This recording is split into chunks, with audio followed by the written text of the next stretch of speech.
জাহান্নামে কেন অনেক নারী থাকবে জানেন? কারণ তারা শুধু নিজেরা অপরাধ করে না, হাজারো মুমিন মানুষের নূর তারা কেড়ে নেয়।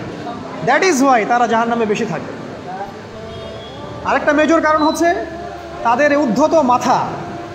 মেয়েদেরকে বলছি স্পেশালি, হয়তো এই কথাগুলো মেয়েদের কাছেও যাবে।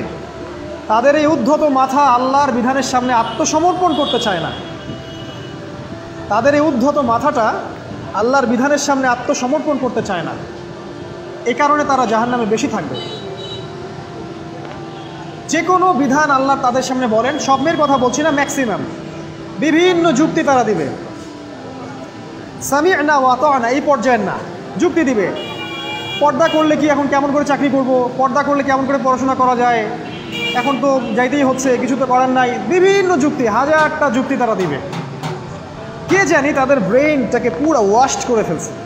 রাসূল সাল্লাল্লাহু আলাইহি ওয়াসাল্লাম বলেছেন, দজ্জালের শেষ অনুসারী হবে এক শ্রেণীর নারী। মাশাআল্লাহ, দজ্জালের শেষ অনুসারী হবে এক শ্রেণীর নারী।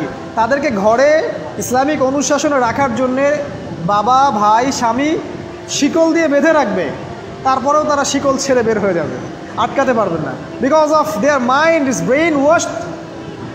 এ কারণে দেখা যায় তাদেরকে যখন কোনো বিধানের কথা আপনি বলবেন, তাদের এই উদ্ধত মাথাটা আল্লাহর বিধানের সামনে অবনত হতে চায় না, বিভিন্ন যুক্তিতর্ক তারা দেয়। এই কারণেই তাদের সংখ্যাটা জাহান্নামে বেশি হবে।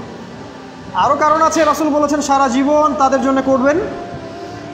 স্পেশালি তাদের উদ্দেশ্য করে বলছি, যাদের অ্যাফেয়ার আছে, যতই করেন,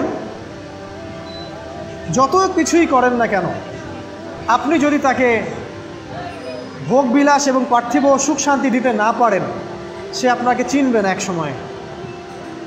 আপনি যদি আমাদের কথা বিশ্বাস না করেন, লিখে রাখতে পারেন। আর এমনি